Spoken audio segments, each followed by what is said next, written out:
West ബാങ്കിൽ ഹമാസിനെതിരെ അതിരൂക്ഷമായ ആക്രമണം തുടരുകയാണ് ഇസ്രായേലി സേന. കഴിഞ്ഞ മണിക്കൂറിൽ വെസ്റ്റ് ബാങ്കിലേക്ക് നടത്തിയ ഇസ്രായേൽ എയർ സ്ട്രൈക്കിൽ ഡസൻ കണക്കിന് ഹമാസ് ഭീകരന്മാർ കൊല്ലപ്പെട്ടു എന്നുള്ള വിവരങ്ങളാണ് പുറത്തുവരുന്നത്. ഒരു വൻ സ്ഫോടനത്തിന് പദ്ധതിയിടുന്നതിനിടയിലാണ് ഹമാസ് ഭീകരന്മാർ ഒളിച്ചിരിക്കുന്നുവെന്ന് കണ്ടെത്തിയ കെട്ടിടത്തിലേക്ക് ഇസ്രായേൽ വ്യോമസേന ഡ്രോൺ ആക്രമണം നടത്തുന്നത്. ഒരേ സമയം നിരവധി ഡ്രോണുകൾ ഉപയോഗിച്ചുകൊണ്ട് വൻ സ്ഫോടനമാണ് ഈ മേഖലയിൽ ഇസ്രായേലി സേന നടത്തിയത്. ഈ ആക്രമണത്തിലാണ് ഡസൻ കണക്കിന് ഹമാസ് ഭീകരന്മാർ കൊല്ലപ്പെട്ടു എന്നുള്ള വിവരങ്ങൾ ഇപ്പോൾ IDF തന്നെ പുറത്തുവിടുന്നത്. വെസ്റ്റ് ബാങ്കിന്റെ വിവിധ പ്രദേശങ്ങൾ, പ്രത്യേകിച്ച് പാലസ്തീൻ ഇസ്ലാമിക് ജിഹാദിന് വലിയ ശക്തിയുണ്ട് എന്ന് കരുതുന്ന ജെനിൻ അടക്കമുള്ള പ്രദേശങ്ങളിൽ കഴിഞ്ഞ ഒരാഴ്ചക്കിടയിൽ നിരവധി തവണയാണ് ഇസ്രായേലി സേന ആക്രമണം നടത്തിയത്. തുർക്കരം അടക്കമുള്ള ഇടങ്ങളിലും ഇസ്രായേലിൻ്റെ ആക്രമണം തുടരുകയാണ്. ഗാസയിൽ എവിടെയാണോ യുദ്ധം നിർത്തിവെച്ചത് അതേസമയം അതിനേക്കാൾ തീവ്രതയിൽ വെസ്റ്റ് ബാങ്കിലും പരിസര പ്രദേശങ്ങളിലും ഇസ്രായേൽ ആക്രമണം നടത്തുകയാണ്. വെസ്റ്റ് ബാങ്കിൽ നേരത്തെ തന്നെ പാലസ്തീൻ ഇസ്ലാമിക് ജിഹാദിനെതിരെയുള്ള റെയ്ഡ് ഇസ്രായേൽ സേന നടത്തിയിരിക്കുന്നു. എന്നാൽ ഗാസയിൽ താൽക്കാലിക വെടിനിർത്തൽ സാധ്യമായതിന് പിന്നാലെയാണ് ഓപ്പറേഷൻ അയൺ വാൾ എന്ന പേരിലുള്ള ഏറ്റവും തീവ്രമായ ആക്രമണം വെസ്റ്റ് ബാങ്കിലേക്ക് ഇസ്രായേലി സേന ആരംഭിച്ചത്. കഴിഞ്ഞ ഒരാഴ്ചക്കിടയിൽ വെസ്റ്റ് ബാങ്കിൽ മാത്രം 100 കണക്കിന് ഹമാസ് ഭീകരന്മാരെയാണ് ഇസ്രായേലി സേന വധിച്ചത്. ഇപ്പോഴും റെയ്ഡുകളും ഓപ്പറേഷനും തുടരുകയാണ് എന്നുള്ള വിവരമാണ് പുറത്തു വരുന്നത്. തുർക്കരയും അടക്കമുള്ള ഇടങ്ങളിൽ പാലസ്തീൻ ഇസ്ലാമിക് ജിഹാദിന് ഇപ്പോഴും നിരവധി ബേസ് ക്യാമ്പുകളുണ്ട് എന്ന് IDF കണ്ടെത്തിയിട്ടുണ്ട്. വെസ്റ്റ് ബാങ്കിൽ ഷിൻബെറ്റും മൊസാദും ചേർന്നാണ് IDF ഇപ്പോൾ ഓപ്പറേഷൻ നടത്തുന്നത്.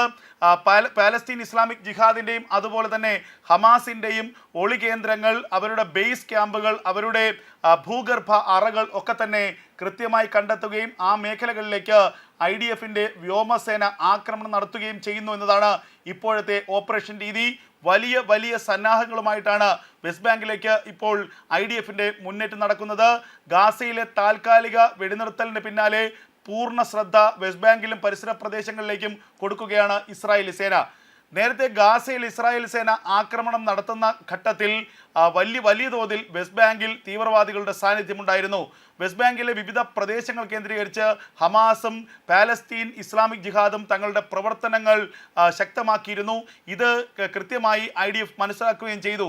അതിന് പിന്നാലെയാണ് ഗാസയിലെ താൽക്കാലിക വെടിനിർത്തലിന് പിന്നാലെ വെസ്റ്റ് ബാങ്കിലേക്ക് അതിരൂക്ഷമായ ആക്രമണം നടത്താൻ ഇസ്രായേലി സേന തീരുമാനിച്ചത്.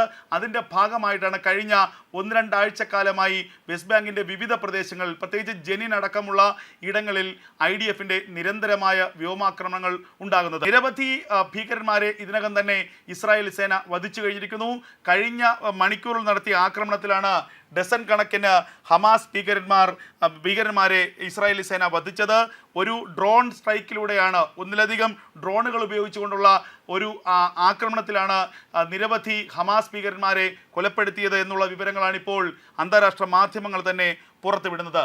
അതേസമയം വടക്കൻ ഗാസയിലേക്ക് ലക്ഷക്കണക്കിന് ഇസ്രായേലികൾ മടങ്ങി വരുന്നു എന്നുള്ള വിവരങ്ങളും പുറത്തു വരുന്നുണ്ട്. മടങ്ങി വരുന്നവരിൽ ഹമാസുമായി ബന്ധമുള്ളവരുണ്ടോ, ഹമാസ് ഭീകരന്മാരുണ്ടോ എന്ന പരിശോധന ഇപ്പോൾ ഇസ്രായേൽ സേന ആരംഭിച്ചു കഴിഞ്ഞിരിക്കുന്നു. ചെക്ക് പോസ്റ്റുകൾ സ്ഥാപിച്ചുകൊണ്ടാണ് വടക്കൻ ഇസ്രായേലിലേക്ക് കടത്തിവിടുന്ന ആളുകളെ കൃത്യമായി ഇസ്രായേൽ സേന പരിശോധിക്കുന്നത്.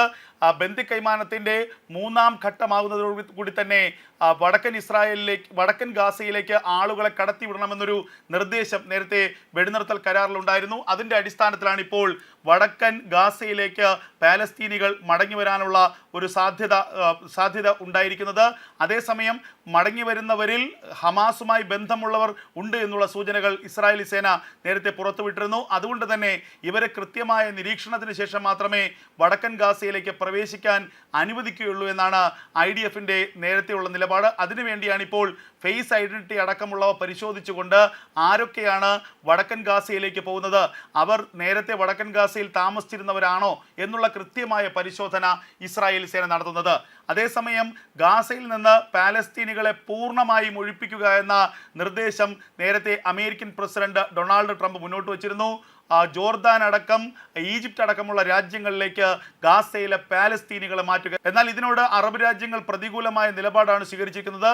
അതേസമയം അറബ് രാജ്യങ്ങളുടെ പിന്തുണ ഇല്ലെങ്കിൽ പോലും ഗാസയിൽ നിന്നും പൂർണ്ണമായും പാലസ്തീനികളെ ഒഴിപ്പിക്കുമെന്ന് തന്നെയാണ് ഇസ്രായേലും അമേരിക്കയും വ്യക്തമാക്കുന്നത്. നേരത്തെ ഇന്തോനേഷ്യയുടെ ഭാഗമായിട്ടുള്ള ഒരു ദ്വീപ് വിലയ്ക്ക് വാങ്ങാനുള്ള ഒരു നീക്കം അമേരിക്കൻ പ്രസിഡന്റ് ഡൊണാൾഡ് ട്രംപ് നടത്തിയിരുന്നു. ആ ദ്വീപ് വിലയ്ക്ക് വാങ്ങുകയും അവിടേക്ക് 20 ലക്ഷത്തോളം വരുന്ന ഗാസയിലെ പാലസ്തീനികളെ മാറ്റുകയും ചെയ്യുക എന്നൊരു നിർദ്ദേശമാണ് അമേരിക്ക മുന്നോട്ട് വച്ചത്. ഇതിനോട് ഇസ്രായേൽ അനുകൂലമായി തന്നെ പ്രതികരിക്കുകയും ചെയ്തിരുന്നു. എന്നാൽ ഇത് ഒരു കാരണവശാലും അനുവദിക്കില്ലെന്നാണ് ഹമാസ് പിന്നീട് എടുത്ത നിലപാട്.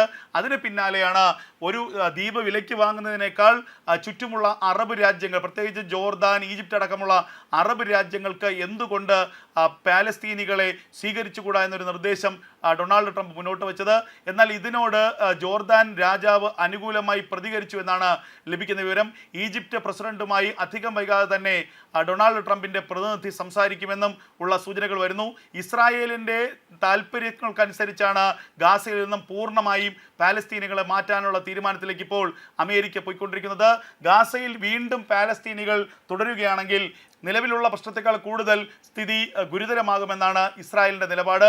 അല്ലാത്ത പക്ഷം യുദ്ധാനന്തര ഗാസയുടെ നിയന്ത്രണം പൂർണ്ണമായും ഇസ്രായേലിന് ലഭിക്കണം. അല്ലാത്ത പക്ഷം ഹമാസ് വീണ്ടും ഗാസയിൽ അവരുടെ പ്രവർത്തനങ്ങൾ വ്യാപിപ്പിക്കും. വീണ്ടും ഇസ്രായേലിന് ഭീഷണി ഉയർത്തുന്ന പല നടപടികളും ഹമാസിൻ്റെ ഭാഗത്തുനിന്നുണ്ടാകും. ഒരിക്കലും ഈ യുദ്ധം അവസാനിക്കില്ല.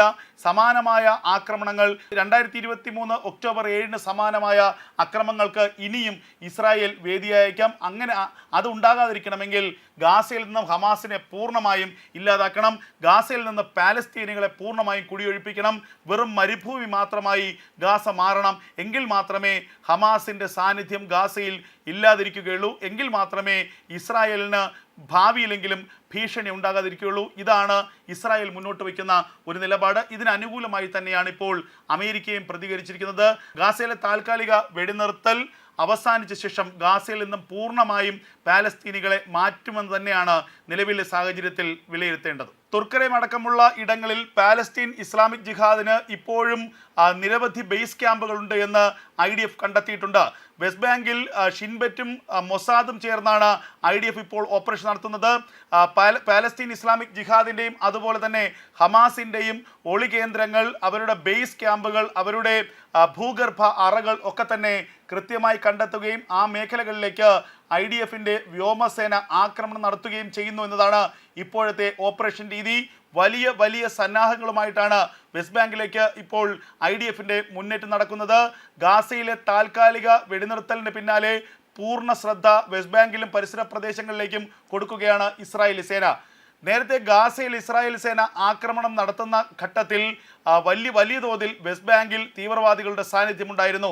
വെസ്റ്റ് ബാങ്കിലെ വിവിധ പ്രദേശങ്ങൾ കേന്ദ്രീകരിച്ച് ഹമാസും പാലസ്തീൻ ഇസ്ലാമിക് ജിഹാദും തങ്ങളുടെ പ്രവർത്തനങ്ങൾ ശക്തമാക്കിയിരുന്നു. ഇത് കൃത്യമായി IDF മനസ്സിലാക്കുകയും ചെയ്തു. അതിന് പിന്നാലെയാണ് ഗാസയിലെ താൽക്കാലിക വെടിനിർത്തലിന് പിന്നാലെ വെസ്റ്റ് ബാങ്കിലേക്ക് അതിരൂക്ഷമായ ആക്രമണം നടത്താൻ ഇസ്രായേലി സേന തീരുമാനിച്ചത്. അതിൻ്റെ ഭാഗമായിട്ടാണ് കഴിഞ്ഞ 1-2 ആഴ്ചക്കാലമായി വെസ്റ്റ് ബാങ്കിൻ്റെ വിവിധ പ്രദേശങ്ങളിൽ, പ്രത്യേകിച്ച് ജെനിൻ അടക്കമുള്ള ഇടങ്ങളിൽ IDFൻ്റെ നിരന്തരമായ വ്യോമാക്രമണങ്ങൾ ഉണ്ടാകുന്നത്.